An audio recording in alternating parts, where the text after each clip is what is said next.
जाओ रक्तबीज जाओ, भाग जाओ यहां से, क्योंकि तुम्हारा आज ये पलायन असुरों के साथ महाद्रोह है।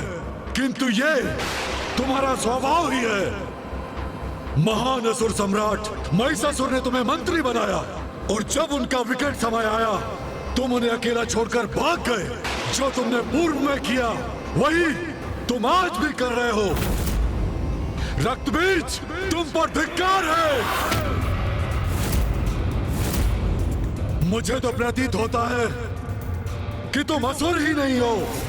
अवश्य तुम्हारी मां ने भी असुरों के साथ द्रोह किया होगा और अपने चरित्र को देवताओं के साथ कलंकित किया होगा, और तुम उस कलंक का परिणाम हो रक्तबीज।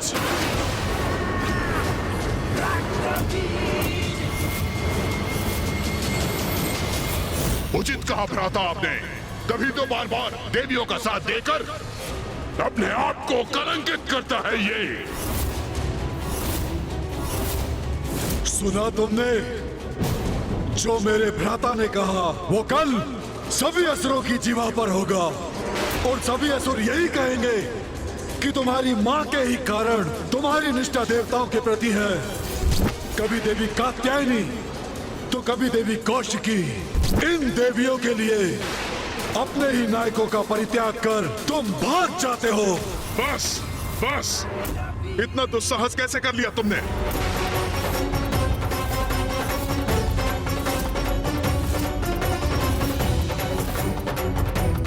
सभी सीमाएं लांघ गए हो तुम।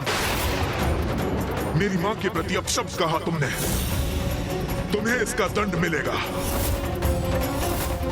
अपने हाथों से तुम्हारा वध करूंगा मैं। स्तंभन! स्तंभन!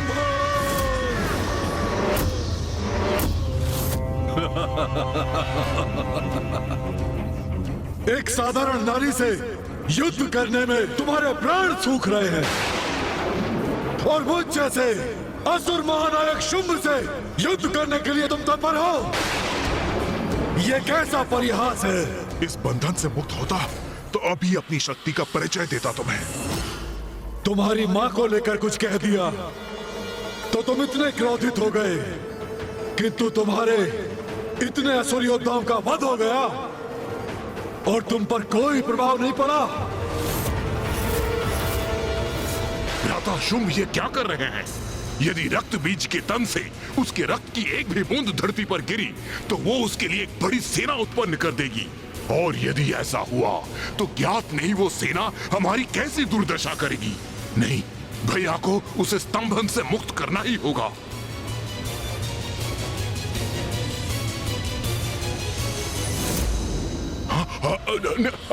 रुके भैया, उसे स्तंभन से मुक्त कीजिए। ये युद्ध नहीं करना चाहता है तो इसे जाने दीजिए। क्यों अपनी शक्ति को व्यर्थ कर रहे हैं इस पर? उचित है निशुंभ, उचित है। मेरे स्तंभन से मुक्त हो जाओ।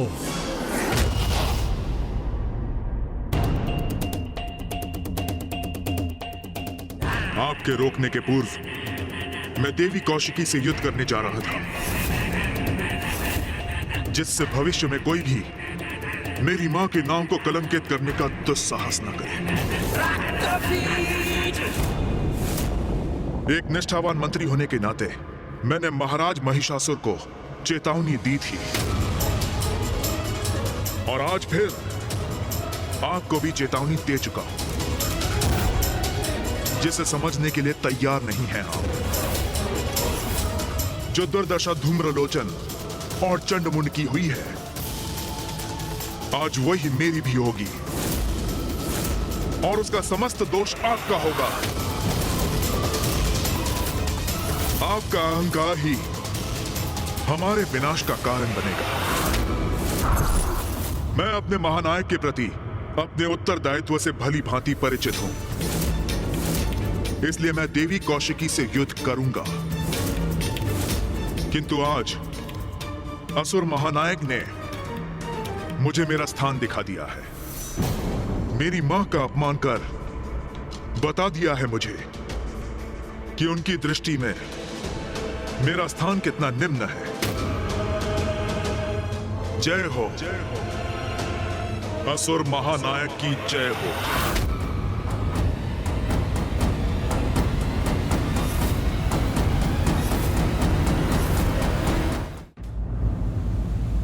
देवगण, आप सभी के यहाँ से प्रस्थान का समय आ गया।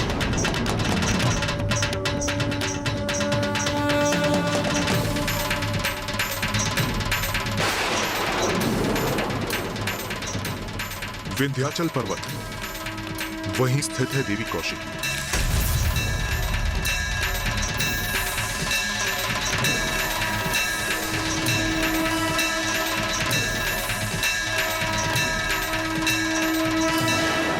माँ, हमें यहाँ से दूर मत भेजिए। ये सब जो घटित हो रहा है और जो होने वाला है, ये सभी तो आपकी ही लीला है माँ। हमें भी यहाँ रहकर आपकी उसी लीला का प्रत्यक्षदर्शी बनने की अनुमति दीजिए माँ।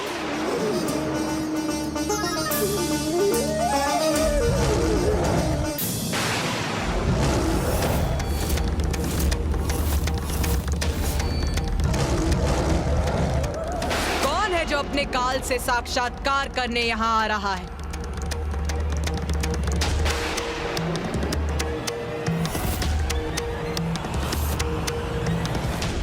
रक्त बीज।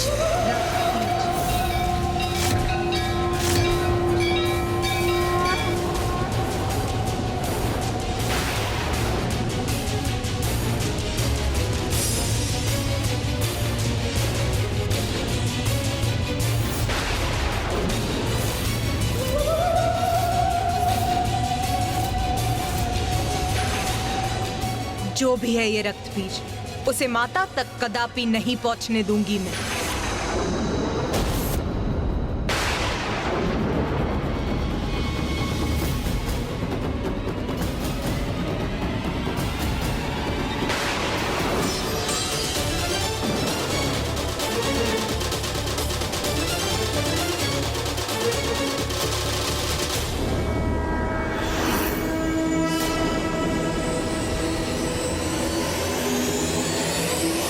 जगत जननी,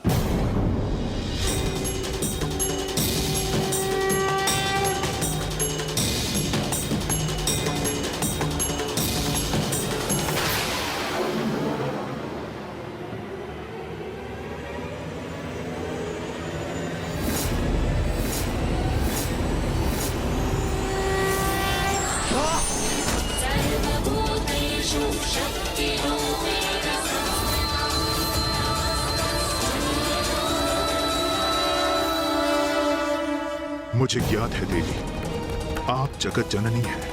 पूर्व में आप देवी कात्यायनी का रूप धारण कर प्रकट हुई थीं और आप देवी कौशिकी के रूप में मेरे समक्ष हैं। रक्त बीज, मुझे ज्ञात है अपने भीतर उमड़े अंतर्द्वंद के किस बवंडर से जूझ रहे हो तुम।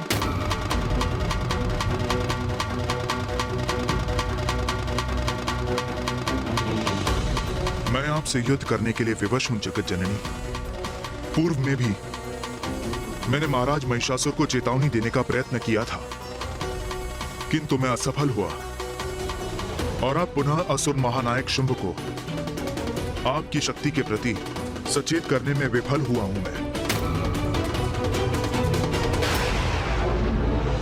तब भी और अब भी जो उचित था वही करने का प्रयास किया मैंने, किंतु मेरा प्रयास व्यर्थ हुआ। मेरे अपने मुझे द्रोही कहकर दुत्कारने लगे, मेरी मां पे आक्षेप लगाकर उनका अपमान कर रहे हैं।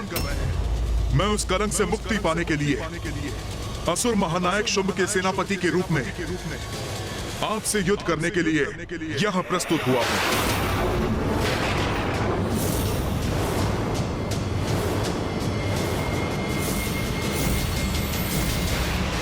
आप अपना दायित्व निभा रही हैं जगत जननी, और मैं भी अपना दायित्व निभाने यहां आया हूं।